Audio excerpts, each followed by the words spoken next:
Assalamualaikum warahmatullahi wabarakatuh. Perkenalkan, nama saya Lintang Ayu dari PT Raja Sukses Propertindo.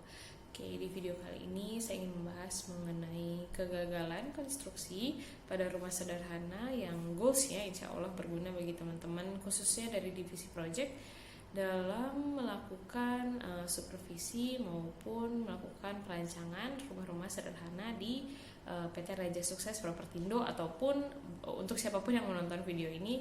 Jadi kita lebih kenal mengenai apa saja kegagalan-kegagalan konstruksi dan penyebabnya maupun resiko-resiko terhadap kegagalan-kegagalan tersebut.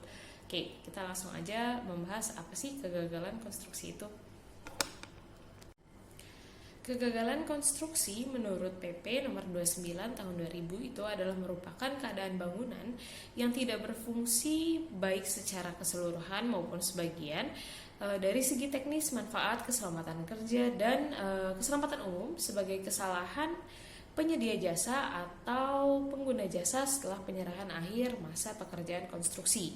Singkatnya itu, kegagalan konstruksi menurut saya adalah keadaan di mana pengguna dari konstruksi tersebut ataupun seorang yang berada di dalam suatu konstruksi merasa tidak aman ataupun tidak nyaman karena adanya kegagalan-kegagalan ataupun adanya kerusakan-kerusakan dari sebuah konstruksi sehingga fungsi dari bangunan tersebut tidak optimal. Nah, kalau misalnya kita ketemu sama konstruksi rumah ataupun konstruksi bangunan yang mengalami hal tersebut, itu tandanya bangunan tersebut mengalami kegagalan konstruksi. Lalu apa aja sih faktor yang menyebabkan bisa terjadi kegagalan konstruksi? Yang pertama itu ada kurangnya perencanaan. Jadi kita sebagai desainer itu harus mampu merancang atau mendesain sebuah rumah yang baik estetikanya maupun kekuatannya. Harus sesuai dengan peraturan-peraturan baik dari segi arsitektur maupun dari segi sipil atau bangunannya. Jadi orang yang tinggal di rumah tersebut merasa nyaman karena melihat estetika yang bagus dan juga merasa aman dengan konstruksi yang sesuai dengan standar-standar yang berlaku. Oke, lalu yang kedua itu adalah kualitas yang tidak sesuai spesifikasi. Maksudnya apa sih?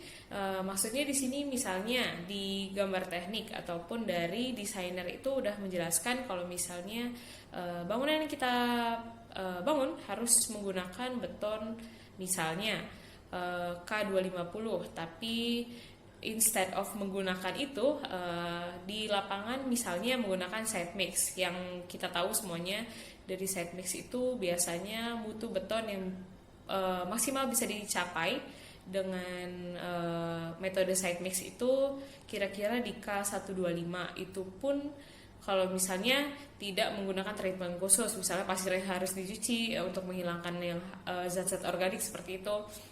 Tentu beton dari K125 dan K250 itu berbeda, kekuatannya tentu berbeda, jadi itu bisa mempengaruhi kekuatan dari bangunan tersebut. Nah, itu misalnya kualitas. Lalu yang kedua itu kuantitas yang tidak sesuai dengan spesifikasi. Paling sering itu di lapangan biasanya di pembesian. Misalnya di pembesiannya itu harus kolomnya harus 6 misalnya, tapi di lapangan hanya dipasang 5 atau 4 karena tulangan itu sesuatu yang kalau misalnya udah selesai dikerjakan itu kan tertutup karena tercor. Jadi untuk diceknya itu lumayan susah karena harus dibongkar kan, kecuali misalnya dari teman-teman supervisi udah mengawasi pekerjaan tersebut dari awal, jadi bisa tahu kalau misalnya kuantitas dari besi tersebut sesuai dengan gambar teknik ataupun spesifikasi yang telah ditentukan. Lalu yang keempat, yang terakhir itu adalah metode kerja yang kurang sesuai. Contohnya misalnya banyak meme atau memes yang sempat viral waktu itu, pemasangan batu bata yang asnya atau yang nutnya itu lurus, harusnya kan zigzag seperti yang pasangan setengah bata. Itu termasuk metode kerja yang tidak sesuai. Itu hal tersebut bisa mengakibatkan dinding yang kita bangun itu ambruknya mudah karena dia tidak memiliki kekuatan atau daya ikat masing-masing antara batanya kayak gitu. Oke, kita bahas sekarang mengenai contoh dari kegagalan konstruksi. Yang pertama dan yang kedua itu adalah crack dan rupture. Apa sih crack dan rupture itu? Crack itu retak kalau rupture itu dia runtuh. Nah, kenapa bisa terjadi dua hal tersebut? Itu penyebabnya karena salah satunya itu yaitu yang tadi kita bahas ya, mengenai spesifikasi yang tidak sesuai yang digunakan di lapangan dengan spesifikasi yang telah ditentukan di desain ataupun di GATEC sebagai contohnya. Nah, jangankan untuk mengandalkan konstruksi tersebut bisa menahan beban-beban force major seperti gempa ataupun bencana-bencana alam lainnya yang sering terjadi di Indonesia.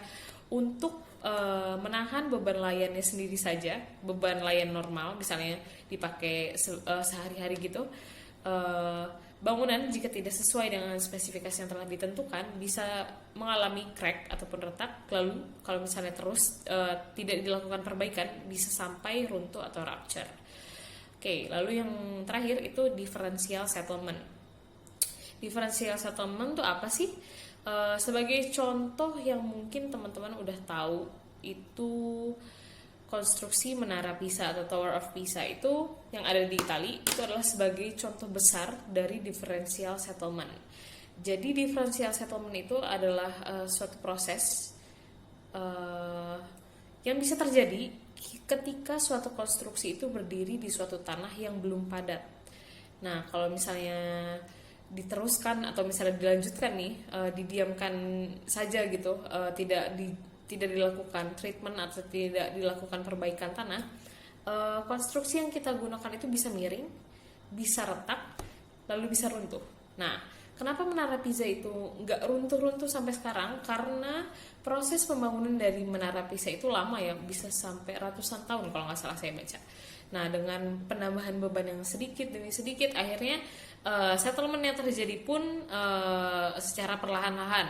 Berbeda dengan konstruksi yang mungkin biasa kita lakukan di RSP ataupun konstruksi-konstruksi rumah lainnya seperti itu yang hanya dalam hitungan bulan itu sudah jadi berdiri jadi gitu kan. Nah, itu tentu settlement yang terjadi itu cepat, dan kalau misalnya sampai ada layer tanah yang berbeda, maka kemungkinan besar terjadi differential settlement itu sangat tinggi. Akhirnya apa? Akhirnya rumah tersebut jadi miring ataupun bisa jadi retak yang tadi saya sebutin. Dampak lainnya bisa jadi pintunya nggak bisa ditutup. Kenapa? Karena si temboknya itu miring, jadi kusennya juga ikutan miring. Jadi tentu dengan hal-hal tersebut konsumen ataupun pengguna dari bangunan tersebut merasa tidak nyaman. Itu balik lagi ke definisi dari kegagalan konstruksi yang telah saya bahas di slide yang awal. Jadi untuk menahan ataupun untuk menekan terjadinya kegagalan konstruksi, tentu kita harus melakukan supervisi yang baik. Selain itu juga melakukan pendesainan yang baik juga. Oke, terima kasih untuk teman-teman yang udah nonton videonya sampai akhir. Semoga ada pembelajaran ataupun ada ilmu baru yang bisa teman-teman dapatkan dari video ini. Terima kasih semuanya. Wassalamualaikum warahmatullahi wabarakatuh.